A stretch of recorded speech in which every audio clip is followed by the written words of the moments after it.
স্থানীয় সময় সোমবার গভীর রাতে পূর্ব প্রশান্ত মহাসাগর ও ক্যারিবীয় সাগরে কয়েকটি জাহাজে হামলা চালায় মার্কিন সেনারা। এতে জাহাজে থাকা বেশ কয়েকজন হতাহত হন। যুক্তরাষ্ট্রের সামরিক বাহিনীর দাবি, নৌকাগুলো মাদক চোরাচালানের পরিচিত পথে চলছিল এবং সেগুলো মাদক পরিবহন কর্মকাণ্ডের সঙ্গে জড়িত। তবে এ বিষয়ে তারা সরাসরি জনসম্মুখে কোনো প্রমাণ দেখাতে পারেনি।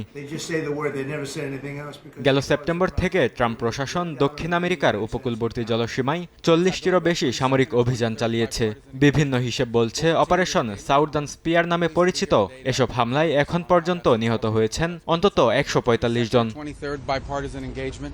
আন্তর্জাতিক জলসীমায় এ ধরনের অভিযানের বৈধতা নিয়ে ইতিমধ্যে প্রশ্ন তুলেছে জাতিসংঘ ও বিভিন্ন আন্তর্জাতিক মানবাধিকার সংগঠন। আন্তর্জাতিক আইন বিশেষজ্ঞরা এসব হামলা অকার্যকর দাবি করে তা বন্ধের আহ্বান জানিয়েছেন। নিহত কয়েকজনের পরিবারের দাবি, তারা জেলে বা অস্থায়ী শ্রমিক ছিলেন। ইতিমধ্যে আইনি লড়াইও শুরু করেছেন তারা।